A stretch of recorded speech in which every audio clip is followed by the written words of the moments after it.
Hello girls, ഞാനൊരു working person ആയിരുന്നു എന്ന് പറയുമ്പോൾ ഇപ്പോൾ അല്ല. ഒരു ക്രാഫ്റ്റർ ആയിരുന്നു. ടിക്ടോക്ക് ഉള്ള സമയത്ത് ഒരു ടിക്ടോക്കർ ആയിരുന്നു.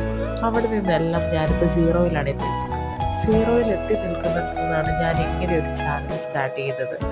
സീറോയിൽ എത്തി നിന്ന അവസ്ഥയിലാണ് എനിക്കിത് വളരെ പെട്ടെന്ന് ചെയ്യണമെന്ന് തോന്നി. ഒരിക്കലും ഒരു യൂട്യൂബ് ചാനലിലേക്ക് കടന്നു വരാൻ ആഗ്രഹിക്കാത്തൊരു വ്യക്തി മാത്രമായിരുന്നു ഞാനൊരു സ്വന്തമായി ബിസിനസ് സ്റ്റാർട്ട് ചെയ്യണം എന്നുള്ളൊരാഗ്രഹം മാത്രമേ എനിക്കുണ്ടായിരുന്നുള്ളൂ.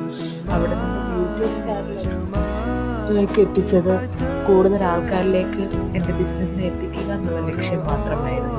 അപ്പോൾ ഇന്ന് മുതൽ നമുക്ക് കുറച്ച് കഥ കേട്ടാലോ, എൻ്റെ ജീവിതം കേട്ടാലോ, ഞാൻ എങ്ങനെ സീറോയിലെത്തിയെന്നും അവിടെ നിന്ന് ഇതിലേക്ക് എത്തിയത് എങ്ങനെയാണ്.